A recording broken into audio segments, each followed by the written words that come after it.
Hey, I'm Scotty, and in this tutorial I'm going to show you how to sketch people with my really simple and loose sketching technique. So there are two important topics that I want to go in depth today. So the first one is simplifying proportions of the body, and the second one is how to sketch those limb shapes. So we're going to start sketching this figure together, so grab your paper and pen. Now when I sketch a person, I always like to break the person up into three main shapes. We have the head, the torso, and the legs. So they're my three main shapes I want to do. So then we can start with the head. I always start at the top and I get that head shape, and then I can use that to measure the torso, which is 3 head lengths, and then I can go down to the legs, and that is also 3 head lengths. It's a really great way to measure out proportions in a loose, rough way. So to measure these proportions out, we're going to use dots. And I start at the top and I put a dot for the total height head, which is a lot easier when you don't have a hat like this person. I'm going to estimate that the dot goes up to where that brim is, and that's because the face is usually divided into 3 equal sections. So let's, on the top of the page, put 2 dots for our height head there. And what I want you to do for this exercise is to put those 2 dots on the side, and we'll use that later because it's easier to measure the body length using that one there. So let's outline now this head shape, and I've broken it up into some more simple shapes. The brim of the hat comes down about a quarter of the head height. So that's where the brim of the hat is. So let's draw a line there. So it's a curved line like that. So it come down the side there like that, and on this side. And then at the bottom we have the chin, slightly to the left because she has her head turned. Come up here. And there. So we've got a little bit of a U shape happening on the bottom. So it's about a head width, or face width I should say, across to this side there. Put a dot there, and then from the top corner, top right hand corner, come down to this point, and then make a wiggly line here for the hair down to the side there. And we come at another face width, but just slightly less on this side, and then the same sort of thing. Now that top brim of the hat, we've got that point there for the brim, but on the side we can see it comes to there, and another section, go up about the same, and it's about a head width there. We can put 2 dots for the head width and link those dots up. There we go. We've got those main shapes for the head. Now we can measure out the body, and we have this handy little measurement on the side here we can use. First we put the dots for the shoulders, about a face width equal where the hair came out there. Put a dot there, and then on this side also come out about a face width, and then a bit further down now because the shoulders are at an angle. Now how big is that torso? Well, it's 3 heads, so we can grab that distance there, just roughly with my fingers. I'm putting 3 lengths down to there, and then we come across the width of the shoulders and put another dot, but this time it's slightly higher on the left. We can start outlining the shapes around the shoulders this way. Go down here towards the shoulder. Sleeve, I can see visually it comes between those 2 dots, just about there. Shoulder, it's a little bit higher than this one, and we come in and in on this side too. Now let's continue the line down to where the hips are. In, but it's a little bit straighter down to there. So the 2 dots we had there and there, and that's where the crotch is. The shirt is a bit higher. Let's go around, add a little bit more of a wiggle now. Same distance as the torso, but I don't have to measure each part now. Even though it's 3 heads, I can just grab those 2 dots like that and come down and know that the feet come to there, or the ankles come to there. And the knees are actually right in the middle between those 2 points. So we can put a dot there for one knee and a dot there for the other knee. And just the shapes of these thighs, they just have a slight taper on each one. The bottom section here is wider and it's very narrow around the ankles. So just make sure we have a nice tapered shape on this bottom section of the leg. And you'll also notice there's a bend, a subtle bend going inwards. Thigh here, it's coming in. Changes to be a little bit straighter, but it curves there, right in the middle between the 2 waist points. And there's a bit of a wrinkle there as it changes, and then down to the knee. And we have a little bit of a curve there towards where the top of the ankles are. Turns the corner and comes down this way. So we have the legs. So the pants are here and here. Now that we've done those 3 main shapes, it's much easier to do the rest of the details. So we can have the feet on, the arms on next, and then we'll go into the details. The size of the foot, it's about the same length as this head shape where the hat comes. So I can get about that height and put it down here, and that should be where the toes come to, from the dot down to the toes. And the inside section of the foot is straight down, but then on the outside of the foot it flares out a bit, and that helps you show the direction of the foot. So it will come down here quite straight, slightly curves out like that, and that's the general shape of the shoe coming towards you. Straps, the other sandal here is behind here. Okay, now the arms.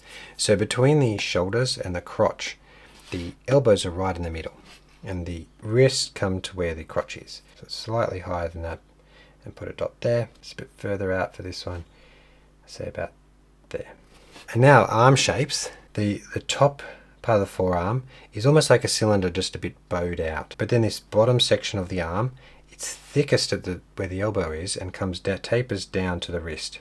So make sure you have those simple shapes. If you want to make it a bit more complex, I would add a slight bend inwards. Okay, so the elbow would be about there, and the elbow would be halfway here. The thickness of the arm, the top bit, a little bit of a bow to it. It's thicker here, a lot wider at the elbow. So you have the elbow coming out and then coming down to where the wrist is, but curving slightly in. But then we're curving in to where the wrist is. A little bit wider at the elbows, we'll curve in. Now the hands. I just outline the hands very roughly. I wouldn't go through and try and draw every finger straight away. And I'm putting a dot for a little square on the back of the hand. So they should be coming down to about there. See the angle? Much easier when you break it down like this. Now that distance of the back of the hand is also the distance for the fingers. They're a little bit curled, but I put a dot there, so let's draw that finger shape. It's more of a triangular shape here. For the fingers, curved, and they curve in. Okay, and that's my rough silhouette, and when you're looking at the picture, you don't look at each finger, you just see those general shapes. Now very lightly join, let's make it some subtle lines. They can just be little tiny dashes. Just quickly draw some of those lines there. Now let's go up to the face, and I use dots as well to measure out the face. Between the hairline, which is about there, and the chin, we break it into 3. So go down a third and a third, and we put 2 dots between the eyebrows and 2 dots on either side of the nose. That helps structure the face out. Now let's draw those features. So the eyebrows first, in like this a bit, and then the nose, and we just focus on this simple face, just the bottom of the nose, just like this, just a little outline of the bottom.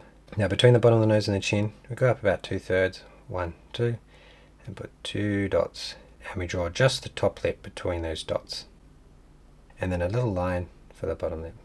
And now the eyes. We just want to show the eyes very subtly. So we go up between the bottom of the nose and the brow 2/3, 1, 2, put a dot there, dot there, either side of the nose, and then we go out that same width, put a dot there, dot there. Just draw connect those dots. They go up slightly and then down, dash where the iris is there. On the left, so it looks like she's looking to the left a bit. Now to give her a tiny bit more detail and show her age a bit, let's put a few dashes onto a few supporting lines. So there's a line under the eye, and then there's lines coming down from the nose. A little subtle line on either side. Now let's do the sunglasses. Let's draw that top shape of the sunglasses around the nose and across. Now we can do the rest of the shapes. The neck will come down, and we'll draw that shape there for the neck. Just where the shirt comes there, like that, for a necklace.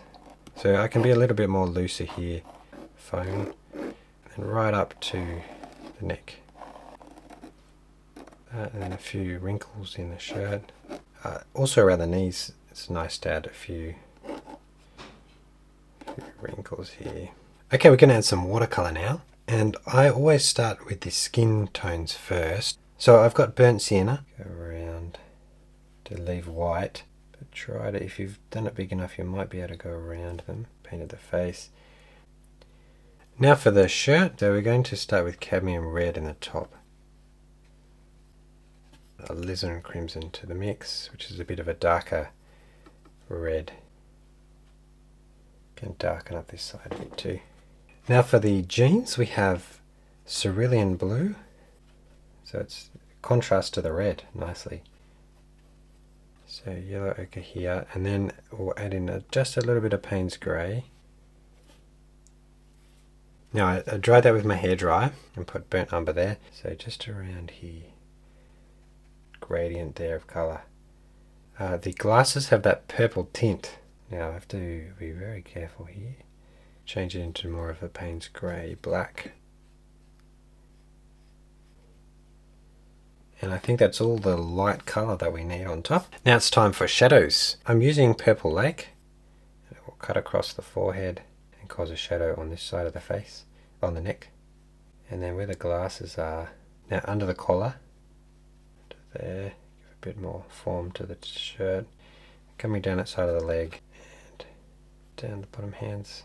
And the final shadow is just to show that she's on the ground. So with this, the last step is just to make the sketch pop by adding some details. So we can add some dark spots and some highlights. Let's see, we can just tap around here and even do our splatters.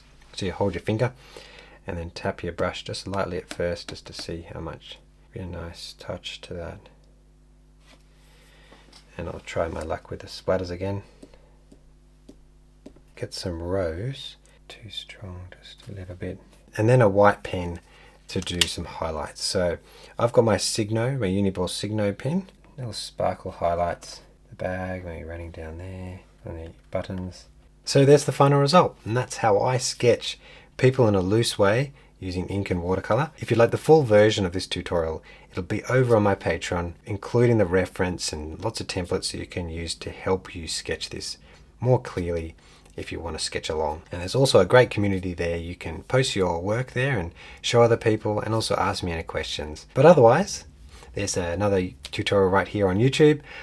Thank you so much for watching, and I'll see you in the next one.